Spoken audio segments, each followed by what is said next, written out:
The jail was able to add the iPads with no extra cost to taxpayers. It feels like one of the Carillon Historical Park eaglets is having a bit of a delayed takeoff. Dozens of people watch with binoculars and cameras for Rudder to leave the nest for the first time. Stephanie DeReich snapped these pictures of its sibling Prop exploring the area after fledging yesterday.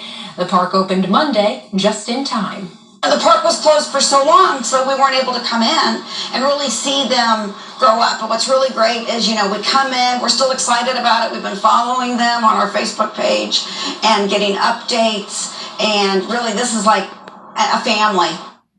Eagle expert Jim Wetler hopes Rudder, who is a few days younger than Prop, will take its first flight. What is this, McCall? You gave him perfect weather for that flight today. It would have been a beautiful day to fly. And he just lets us down. In his own time, Molly. Don't rush it. Don't rush it. Weather's still going to be good tomorrow and for the first part of Sunday at least. But then there might be some rain and storms.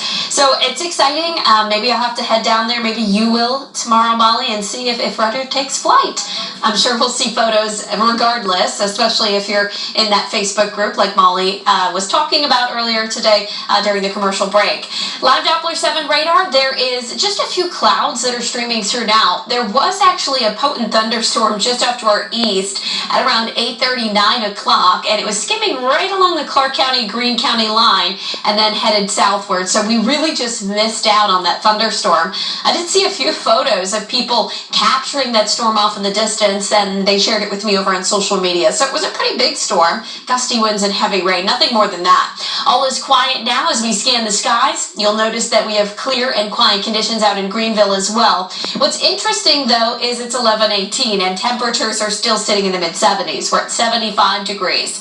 Slowly falling tonight because we have a southerly wind, light albeit, but it will keep our temperatures up. 67 by tomorrow morning, then temperatures jump into the middle 80s by noontime. So you can see that, what is that, 5-hour difference, and we jump about 20 degrees.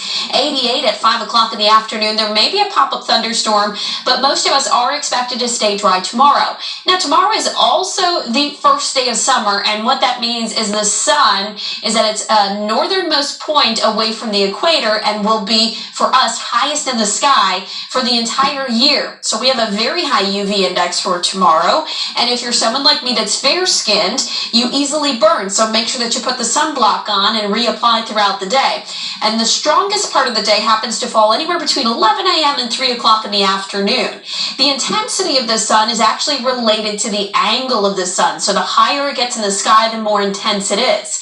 And by using the shadow rule, you can help gauge as to how strong the sun is. So the shorter your shadow is, the more intense the rays. So if you're looking down at your shadow and it looks rather short in comparison to your actual height, then you know the sun is quite high and it could burn easily on your skin.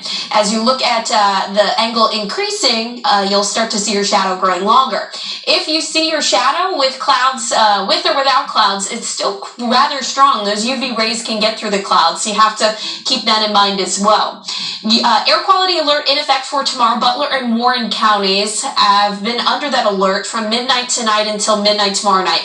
That being said, everywhere else, you should still use similar precautions of mowing the lawn in the morning or later in the evening, limiting the amount of times that you're traveling about, because we've increased ground level ozone, and that can make it difficult for some of us to breathe, especially someone that has respiratory issues, the elderly, and the children as well. Futurecast shows the quiet conditions for your Saturday. There are those few downpours that you can see at around 5 o'clock in the afternoon. Sunday, that's Father's Day. If you're going to do golfing in the morning, not bad. You can see plenty of dry conditions. Still even maybe dry for most of us at lunchtime. It's after that we increase the chances for showers and storms. There's 5:30. A better chance for those storms will cross the area between about 5 and 8 o'clock in the evening. Temperatures on Sunday are going to be back into those mid-80s, but still feeling like nearly 90 degrees because of the high humidity in place. A few more storms on Monday. Temperatures start to fall back off into the early part of next week. A New York father said his first Father's Day will be a special one after he missed his daughter.